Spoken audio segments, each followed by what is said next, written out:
penting kita tahu, kaum Murut bukan saja terdapat di Sabah tetapi juga merupakan salah satu suku pribumi yang terdapat di Kalimantan dan juga Sarawak. Okey, kalau di Sarawak, mereka termasuk dalam kelompok masyarakat yang tinggal terutama di daerah pedalaman, khususnya di wilayah Lawas dan Limbang yang terletak di bahagian utara Sarawak. Okey, kalau nama Murut pula, ia berarti orang bukit atau orang dari pegunungan. Ini mencerminkan lokasi geografi mereka yang kebanyakan tinggal di daerah pegunungan dan juga pedalaman. Kaum Murut ini adalah salah satu suku asli di Borneo dan memiliki hubungan kekerabatan dengan masyarakat Murut di Sabah dan juga Kalimantan.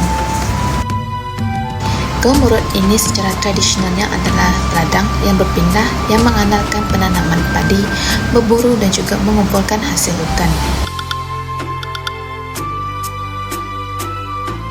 Kalau dilihat dari aspek tempat tinggal, mereka tinggal di rumah panjang tradisional yang dapat menampung beberapa keluarga dalam satu struktur. Jadi rumah panjang ini melambangkan semangat komuniti dan juga kekeluargaan.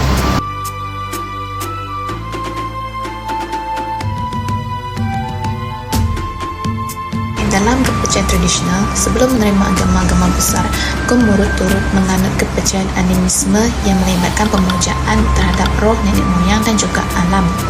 Namun kini mereka banyak telah menganut agama Kristian. Kaum Murut juga terkenal dengan seni tari dengan muzik tradisionalnya yang terkenal iaitu tarian Magunatip.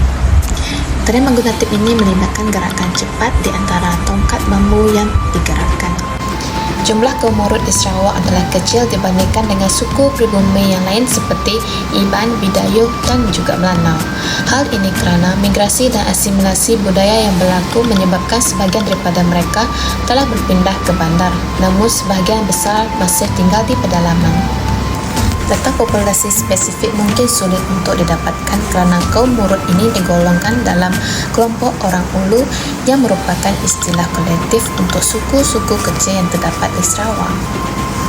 Secara tradisionalnya, kaum Murut menganut kepercayaan animisme. Namun, sekarang majoriti kaum Murut di Sarawak telah beragama Kristian. Beberapa kaum Murut juga masih mempraktikkan kepercayaan tradisional mereka terutamanya di daerah pedalaman. Warisan budaya kaum Murut ini dapat dilihat melalui 3 tempoh masa, iaitu yang pertama, zaman tradisional, iaitu prakolonial. Pada zaman ini, kehidupan kaum Murut sangat bergantung kepada alam dan tradisi nenek moyang mereka. Dalam adat dan kepercayaan, mereka mengamalkan animisme dengan kepercayaan kepada roh nenek moyang dan juga semangat alam seperti hutan, sungai dan juga gunung. Dalam tempoh masa yang kedua pula iaitu zaman kolonial, dalam kira-kira abad ke-19 hingga awal abad ke-20. Kehadiran penjajah terutamanya British telah membawa perubahan yang banyak dalam budaya kaum Murut. Antaranya ialah pengaruh agama Kristian.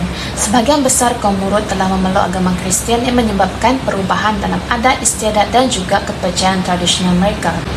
Dalam tempoh masa yang ketiga pula iaitu zaman moden atau pasca merdeka sehingga kini dapat dilihat melalui pemeliharaan budaya. Usaha melestarikan tradisi dilakukan melalui perayaan seperti Pesta Kalimaran yang menampilkan seni, pakaian dan adat Murut. Kalau dilihat perbandingan antara identiti tradisional dahulu dan moden, ia dapat dilihat melalui pakaian tradisional mereka dan seni seperti tarian dan muzik tradisional terus dihidupkan dalam acara kebudayaan. Walaupun sebahagian besar masyarakat Murut kini telah mengamalkan gaya hidup yang lebih moden.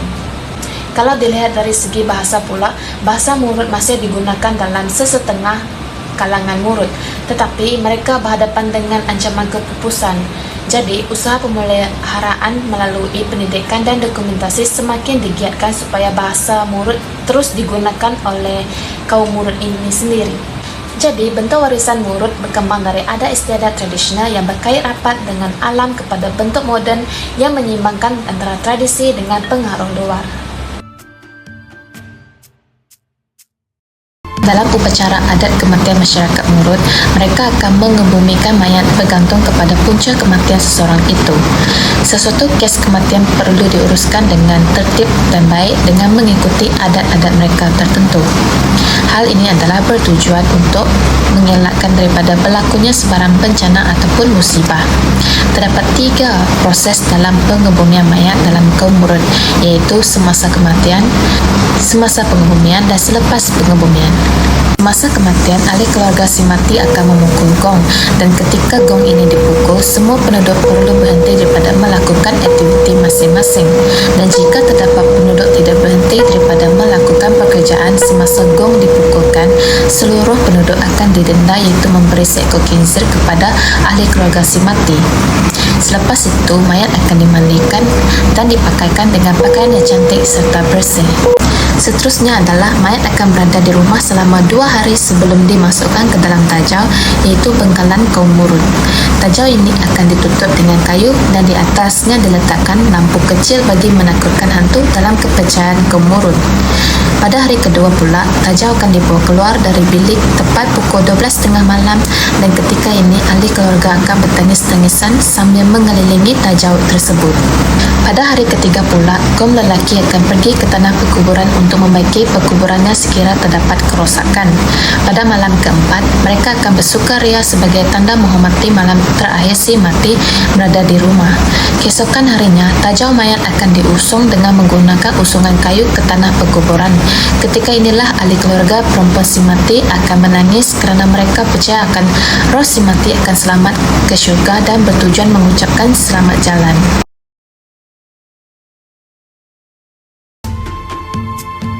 Proses yang kedua ialah semasa pengebumian. Gong akan dibunyikan sepanjang jalan semasa tajau dihantar ke tapak pengebumian, dan tajau tersebut akan dihias dengan manik-manik beraneka warna dan dipaku dengan kayu yang berukir. Ketika ini mereka akan meraihkan majlis makan-makan. Seterusnya, proses yang terakhir iaitu selepas pengebumian.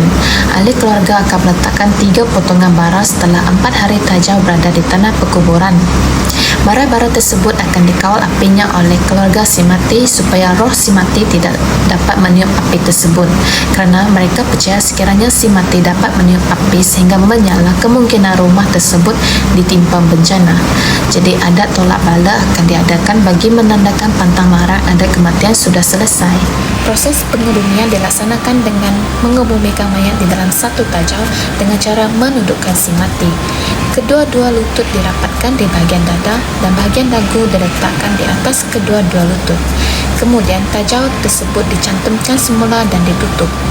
Mayat akan diletakkan di tengah-tengah rumah selama 2 atau 3 hari bagi memberi peluang bagi penghormatan terakhir kepada si mati.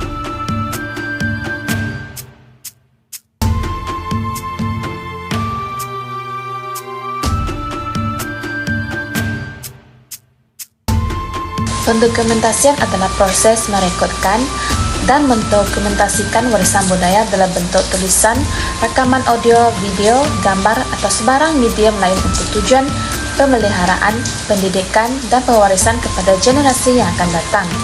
Upacara adat kematian kaum Murut di Sarawak adalah salah satu elemen penting dalam budaya mereka yang merangkumi ritual, pantang larang dan juga kepercayaan yang unik. Jadi kaedah pendokumentasian memainkan peranan sangat penting dalam melindungi dan memelihara elemen-elemen ini dengan beberapa cara. Jadi yang pertama adalah rakaman ritual dan juga tradisi.